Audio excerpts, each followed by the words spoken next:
Another day, another Jayfern's wife story. Nagkape nga muna kami pagkagising sa umaga at si Jayfern ay papunta ulit ng Manuka ng maaga. Bago kami magkape ni Jayfern ay nakita namin ang inahin ay nasa pugad na agad. Kahapon matagal din niya nagstay sa pugad niya, kaya sabi ko kay Jayfern ay mukhang lilimlim na. Kaya ang ginawa ni Jayfern ay nilipat niya yung mga itlog na nasa kabilang pugad. Nagtira siya ng 4 na piraso sa kabilang pugad para yung nangingitlog na inahin doon ay mangitlog pa rin ulit. Kapag itong inahin na ito ay natulog na dyan sa pugad ay talagang lilimlim na yan.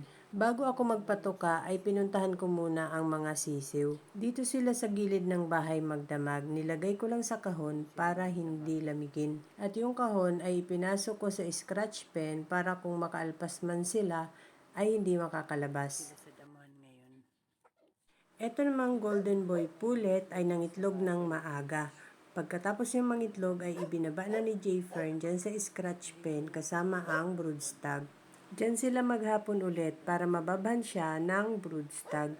Ito naman yung pugad na ginawa ko kahapon. Sana mangitlog ulit yung nangitlog dyan kahapon para malaman ko kung kaninong itlog ang nandyan. Nag-iitlogan na ang mga inahin namin ngayon.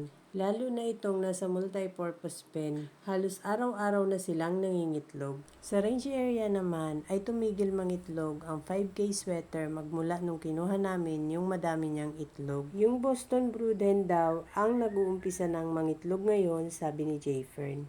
Sana mag-itlogan na rin ang ibang inahin. Maaliwalas ng tingnan ngayon sa cording area dahil kakatapos lang mag-grass cutter ni Richard.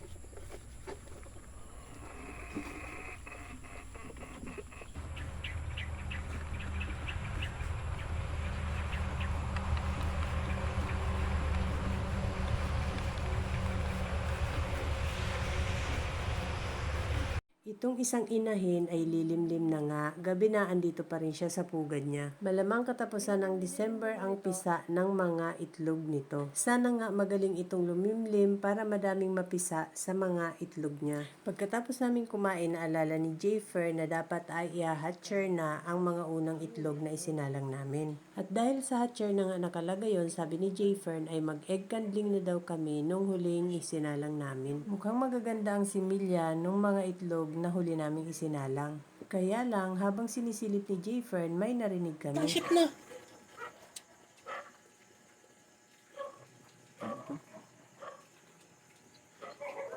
Binasiyap na nga. Isa ka na magkakalig. Meron kang pang spray? Meron po. Pang-spray na rin. Yun, para maaamig yung spray. Nagaganda. Maganda ang laman. Meron po. Ayan. Kaso mag-hatch na to eh. Ano na, saka na. May nasiyap na. Tingnan ko may May ang tubig pala. Meron yung tubig. Hindi na nga namin tinapos ang pag-i-egg candling dahil may mga nasiyap na. Inisprayhan na lang ng tubig ni Jayfern para tumaas ang humidity para madaling mag-crack ang mga itlog.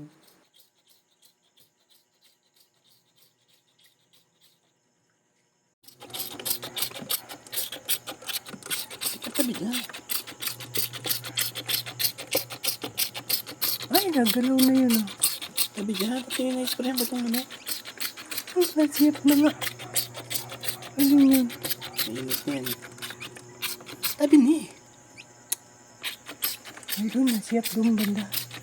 That's all guys. Thank you so much for watching. Please like, share, and follow for more. See you on my next video. Bye!